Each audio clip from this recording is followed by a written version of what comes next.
Donc dans cette vidéo, je vais vous commenter l'exercice numéro 6. Dans cet exercice, il s'agissait d'étudier pour quelle valeur de x l'aire de ce rectangle-là est inférieure à l'aire de ce triangle. Pour vous aider un peu à comprendre l'énoncé, je vous propose de regarder cette figure que j'ai faite sur GeoGebra. La valeur petit a, c'est en fait la longueur petit x, parce que GeoGebra ne veut pas que ce curseur s'appelle petit x, seulement petit a. Ici, il est fixé à 4,12, ce qui veut dire que cette longueur-là vaut 4,12 cm. Celle-ci, cette longueur-là, vaut x sur 2 moins 1, et GeoGebra le calcule tout seul.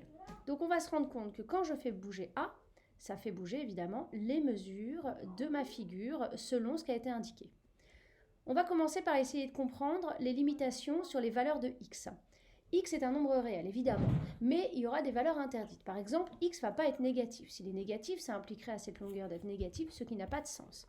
Ensuite, ces deux autres longueurs, ici et ici, également, doivent être positives. Donc, si on veut que x sur 2 moins 1 soit positif, on va démontrer que, en fait, il faut que x soit supérieur ou égal à 2. Je vous laisse faire la résolution de l'inéquation. Si x plus 4 doit être positif, c'est équivalent à dire que x est plus grand ou égal à moins 4. Donc finalement, notre x, la valeur de x, elle doit être à la fois plus grande que 0, plus grande que 2, plus grande que moins 4. Pour qu'un réel vérifie toutes ces choses en même temps, il suffit en fait qu'il soit plus grand ou égal à 2. C'est pour ça que dans la suite, nous n'étudierons que les situations pour lesquelles x est plus grand ou égal à 2. Revenons un peu sur GeoGebra. Qu'est-ce qui se passe si notre x devient inférieur ou égal à 2 ? Alors regardez à 2 ce qui se passe. En dessous de 2, en fait, la figure n'a plus de sens. Donc là, elle se met chez les négatifs, mais en fait, en vrai, elle n'est plus définie. Elle n'est définie qu'à partir de 2. Maintenant, on va aller regarder ce qui se passe sur l'aire. L'aire, je les ai fait afficher. J'ai fait afficher l'aire du rectangle et l'aire du triangle. Ici, sur cet exemple-là, il se trouve que l'aire du rectangle est plus grand que l'aire du triangle. Donc visiblement, si on croit GeoGebra, à partir de x plus grand que 4, l'aire du rectangle est plus grande que l'aire du triangle. Et si on va regarder un petit peu par ici, là par exemple, l'aire du rectangle est inférieure à l'aire du triangle. Donc là, on peut déjà conjecturer un résultat. On a l'impression que si la valeur ici de x, il s'appelle a, mais c'est x, est inférieure ou égale à 4, il me semblait que c'était à 4 le changement, l'aire du rectangle est inférieure à l'aire du triangle. À 4, si j'arrive à mettre exactement 4, les deux aires sont égales. Et si je grandis, voilà, là je suis plus grande que 4, l'aire devient plus grande. L'aire du rectangle est plus grande que l'aire du triangle. Donc là, on a fait une conjecture. Et maintenant, l'idée de l'exercice est de le démontrer.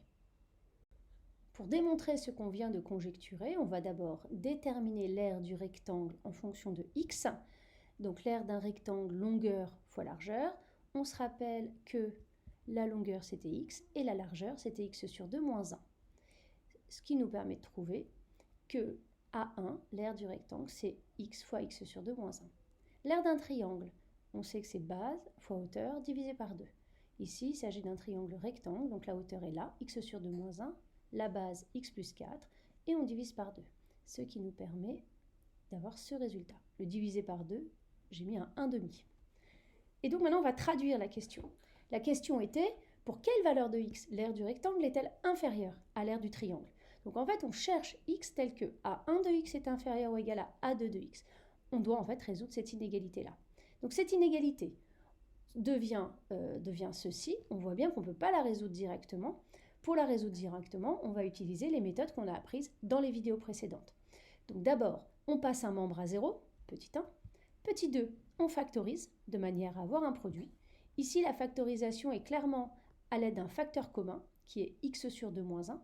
On factorise par x sur 2 moins 1 et on développe dans sa tête pour vérifier que c'est correct. X sur 2 moins 1 fois x, c'est ce terme, moins, c'est lui, x sur 2 moins 1 fois 1/2 de x plus 4, 1/2 de x plus 4, c'est ces termes-là. Et ce produit doit être négatif. On simplifie. Alors pour simplifier le crochet, on développe moins 1/2 de x, moins 1/2 de 4, c'est-à-dire moins 2. On continue de simplifier. X moins 1/2 de x, ça vaut 1/2 de x. Faites les calculs des fractions vous-même. Et on arrive à ce produit qui doit être négatif. Le seul changement que j'ai fait de là à là, c'est le x sur 2. Je l'ai écrit 1 demi de x pour que vous reconnaissiez une écriture du type mx plus p. mx plus p. Donc on veut résoudre l'inéquation 1 demi de x moins 1 facteur de 1 demi de x moins 2 inférieur ou égal à 0. Pour commencer, avant de se demander quand est-ce que cette expression est négative, on va faire une étude de signe générale. On répondra à la question posée plus tard. Donc là, on fait une étude de signes tels que vous les connaissez. D'abord le signe de 1 demi de x moins 1, ensuite le signe de 1 demi de x moins 2. On consigne tout ça dans un tableau et on conclut quant au signe du produit en utilisant les règles de signe d'un produit. Maintenant, on passe à la résolution. La résolution, ça implique qu'on aille lire ce qu'on vient de trouver dans le tableau.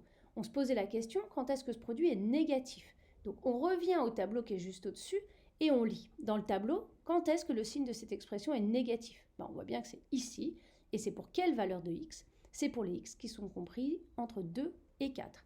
Donc on lit dans le tableau que ce produit est négatif si et seulement si x étant compris entre 2 et 4 inclus, puisqu'on accepte que ce produit soit nul. Et il ne faut pas oublier de répondre à la question globale, c'est-à-dire l'aire du rectangle A1, quand est-ce qu'elle est inférieure à l'aire du triangle A2? Seulement si et seulement si x est entre 2 et 4. Et si vous revenez au début de la vidéo avec GeoGebra, vous vous rendez compte que c'était effectivement ce qu'on avait observé avec GeoGebra.